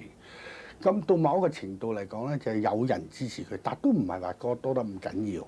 喺聯合聲明簽署之後，港英政府首次開放立法局嘅部分議席由功能組別同埋區議會間接選出，將政制改革帶到對公共政策有實質嘅審議權同埋監察權嘅立法機關，正式落實還政於民嘅重要一步。英國國會都係好民主嘅，代議政制出發，所以佢哋大部分嘅英國嘅議員都係支持香港有代議政策。咁既然要撤退啦，佢點樣可以光榮撤退呢？佢唯一可以真正光榮撤退，就係話我哋已經喺香港成立咗有呢個民主方式嘅代議政制嘅選出嘅議員，未有還政於民。呢個還政於民係一種口號，你要做到還政於民，你個體系永遠都唔可以還政於民，你只係可以監察政府。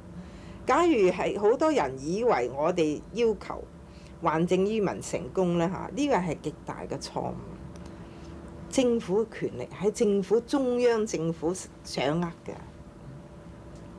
即係呢個係殖民地政府啊嘛，佢唔會話俾還政於民啊嘛。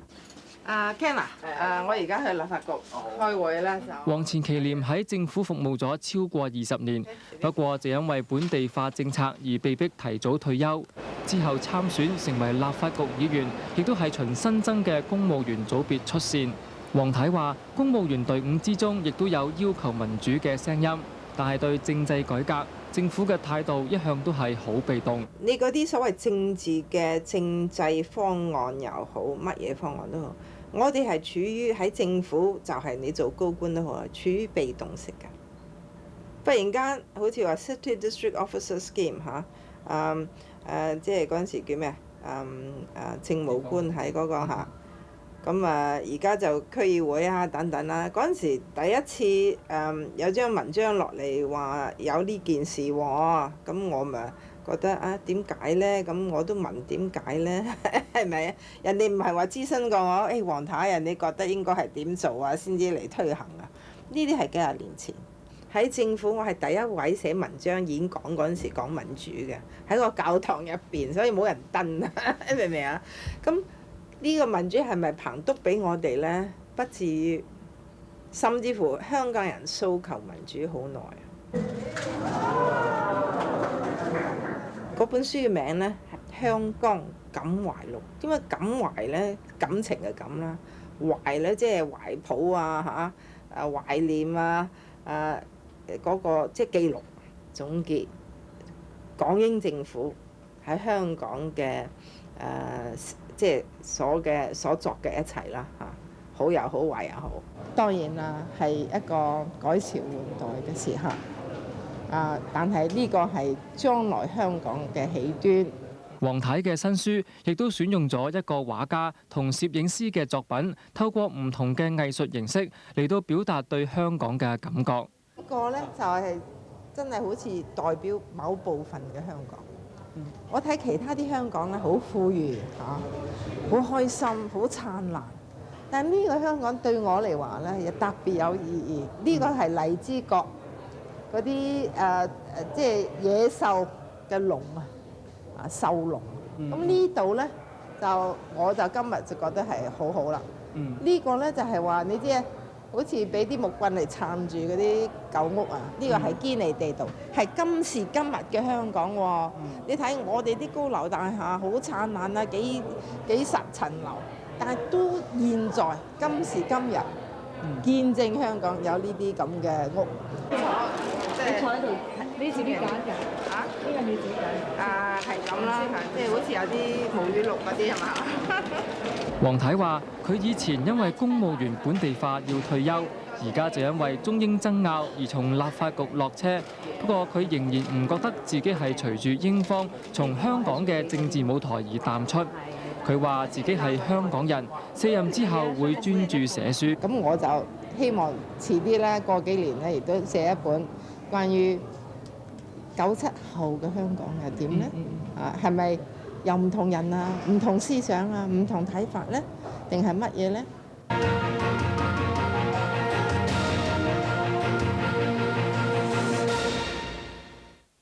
我將會聯同超過300位嘅拍檔，着住別具特色嘅民族服裝，拎住色彩繽紛嘅花燈，喺全港最大型嘅舞台上面，同大家共度最有意義嘅一夜。今晚8點8，亞視跑馬地萬眾同心大匯演，一陣見啦！乜咁煩啊？白頭髮？你又煩？搽咗啲咩啊？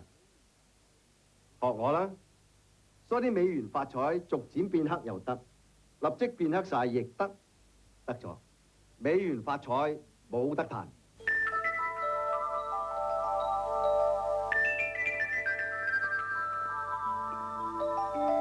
美健牌嬰兒用品更高級、夠齊全，用 Pigeon BB 開心，媽咪放心。愛食甜甜又要戒糖，怕肥飲乜好？東川中國茶，嬌嫩晶瑩肌膚好。東川中國茶，茶中有愛，愛得精彩。東川中國茶。發燒、頭痛以及各種痛症，不時侵擾你同你屋企人。呢個時候，止痛退燒有黑痛幫手。有黑痛，全家開心冇病痛。屯門良景村京都酒樓富麗堂皇場面宏偉，筲箕灣興東村京都海鮮酒家寬敞舒適，晚飯小菜高級海鮮各具特色。深水埗京都大酒樓禮堂華麗，社團宴會壽筵婚宴最佳選擇，輕歌妙舞懷舊溫馨。紅磡京都大酒樓將於6月下旬隆重開幕，金裝全包喜宴，每席只售3388，歡迎預訂全年酒席。仲係唔使跟 object 嘅就叫做 VINT。主持教師真係一流啦，人又 nice， 同學成績又好，梗係啦，佢係真正香港大學英文系畢業㗎。理想進修書院由多位碩士同博士任教，暑期課程開始報名。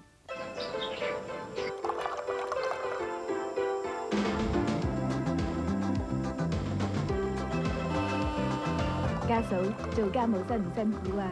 唔辛苦。有安利士幫佢手，點會辛苦啊？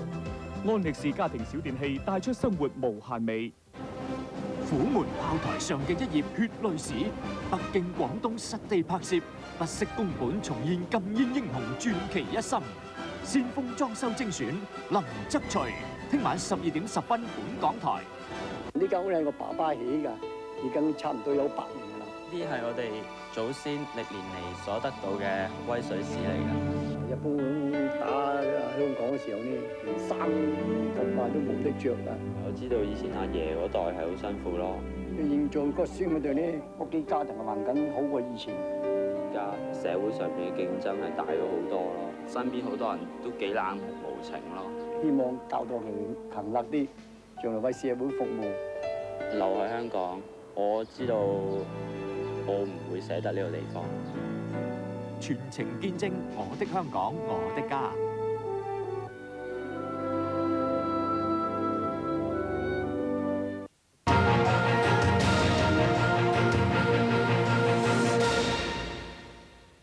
中國政府而家個目的啊係清清楚楚啦，就係要控制立法機關。If the handover date hadn't existed, I think that democratic institutions in Hong Kong would have been introduced a lot earlier, and that Hong Kong would be running its own affairs. 现在有一些人好像把自己打扮成一个香港的救世主，好像机场也是他送的，民主也是他送的。150多年來，香港有什麼民主呢？中英雙方喺84年簽署咗聯合聲明之後，香港就進入咗回歸之前嘅過渡期。咁同時亦都大幅度咁推行喺港英政府主導之下嘅政制改革。喺13年嘅過渡期入邊，英方就好似喺起點開局，而中方就喺終點把關。其中政制嘅銜接、改革嘅速度，都成為咗中英爭拗嘅焦點。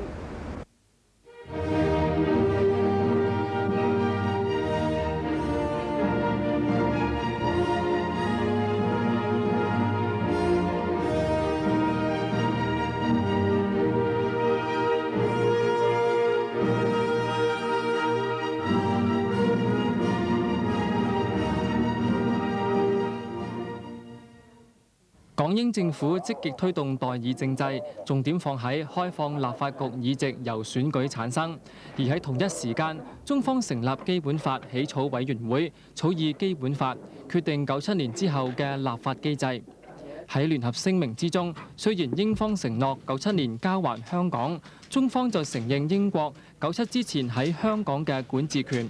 不過雙方就一直都冇辦法就政制改革嘅問題達成共識。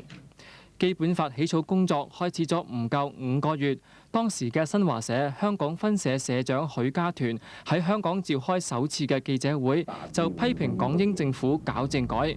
佢指責英方不按本子辦事。現在我們不能不看到，有些不按本子辦事，已經有不按本子辦事，和有些方面或者有一種不按本子辦事的一種趨勢，我們不能不注意這樣問題。當時一啲報章同親中人士都認為，許家屯所指嘅就係英方推行代議政制要還政於民嘅目標，違反咗聯合聲明之中英方將香港嘅主權同治權都交還俾中國嘅承諾。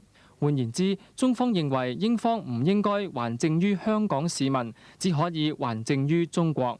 中國亦都聲明咧，就冇還政於民嘅問題，亦都冇3方面去討論嘅問題。個問題咧就係英國同中國商談點樣咧，將呢個香港嘅管治權咧交翻俾中國，然之後中國咧就再交俾香港人咧係港人治港。李柱銘85年透過法律界首次嘅功能組別選舉晉身成為立法局議員，並且以民主派人士嘅身份獲邀請加入基本法起草委員會。佢話中方呢個睇法喺草委會裏邊亦都有反映出嚟。梗係有啦，我話呢個係人嘅謊言，好容易證明到啫嘛。如果你話由中國收翻主權，然後就肯放出嚟俾個權嘅人民，點解基本法你唔寫清楚呢？港英政府喺87年公布代議政制檢討綠皮書，焦點就落喺88年立法局係咪引入直選嘅問題。而先前喺84年綠皮書之中，有關檢討港督同兩局嘅關係，以及開放行政局非官守議席由立法局議員互選產生嘅建議，就唔再提出嚟討論。同時，基本法草委正係密鑼緊鼓咁工作，準備喺88年公佈基本法徵求意見稿嘅初稿。雖然香港本身有要求直選嘅聲音，但係中方就反對，認為根據聯合聲明，英方應該將香港嘅管治權交翻俾中國，而唔係交還俾香港市民。港府當時亦都承認，因為中方起草基本法而收緊檢討政改嘅範圍。而家呢個主權大家明白，唔係由英國還政於民喎，唔係話將個主權還翻俾香港人。如果英國將呢個主權還翻俾香港民咧，就香港人講咩可以得到咩啊？喺中英嘅角力之間，民主派經常都批評英方同工商界為咗銜接而犧牲咗民主。我認為佢最錯呢，就係88年冇直選，而嗰陣時咧立法局辯論我已經講咗，我話你呢個係一個好嚴重嘅錯誤，將來一定要對歷史負責嘅。因為我睇得好清楚咧，88年如果有直選咧，跟住就唔需要受咁多阻撓。點解咧？因為我好有信心咧，如果一開始有直選咧，香港市民一定中意嘅，一定歡迎，同埋會要求更加多嘅。咁嘅時候咧，中國政府咧，我相信喺個基本法度咧，係好難避免咧，唔寫多啲民主嘅部分落去。It was a two-way convergence. That was the idea that Hong Kong was moving to meet what was laid down in the Joint Declaration, and that meant moving towards what was in the Basic Law. And China was also moving towards in dealing with Hong Kong, the way that Hong Kong was. So it was a two-way movement.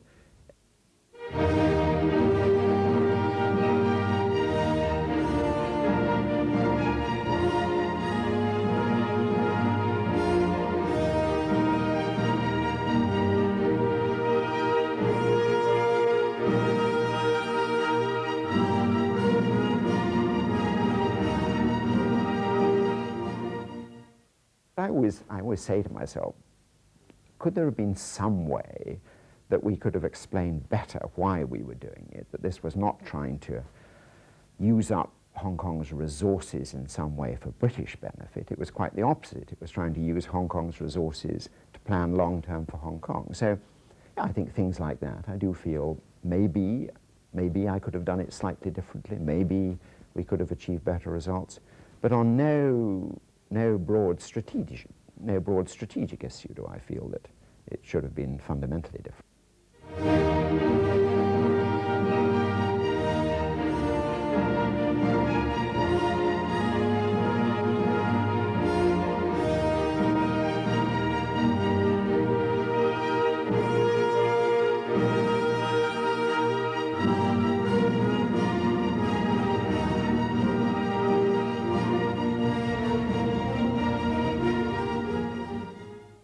彭定康推出政改方案，令到中英爭拗升級。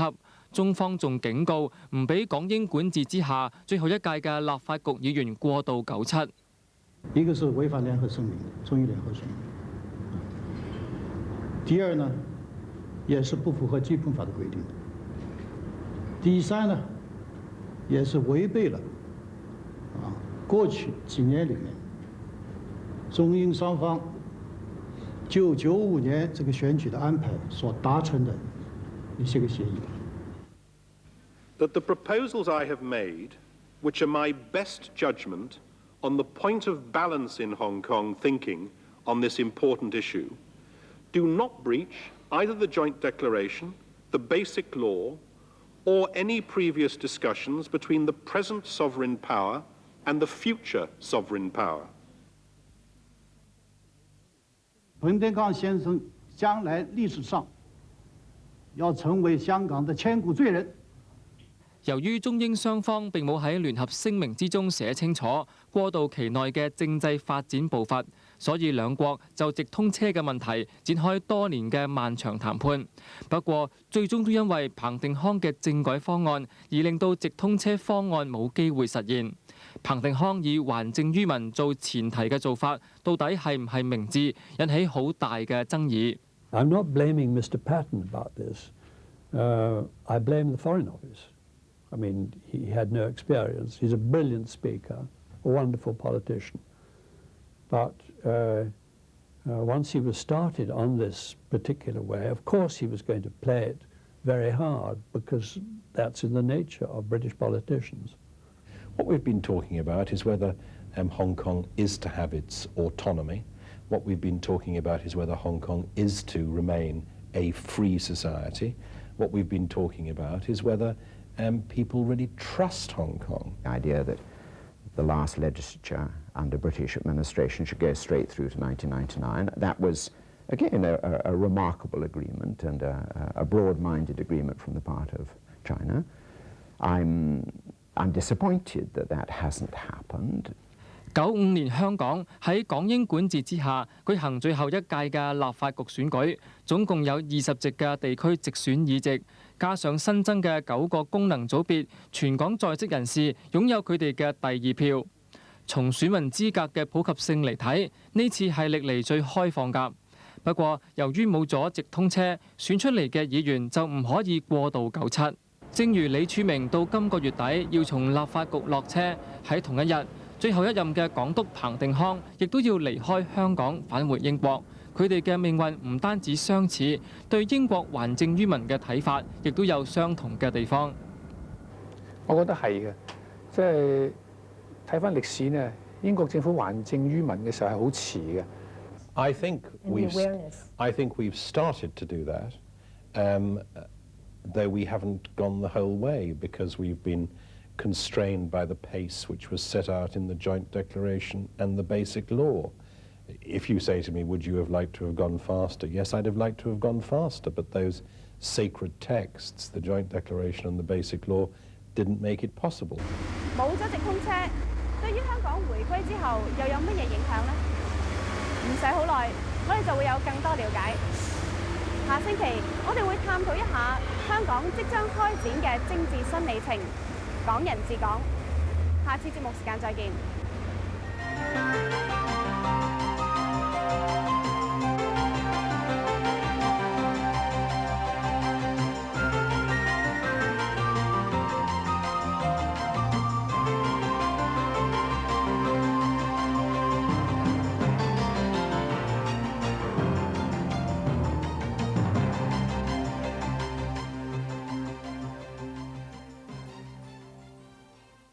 做咗咁耐司儀工作，真係乜嘢大場面未見過啊！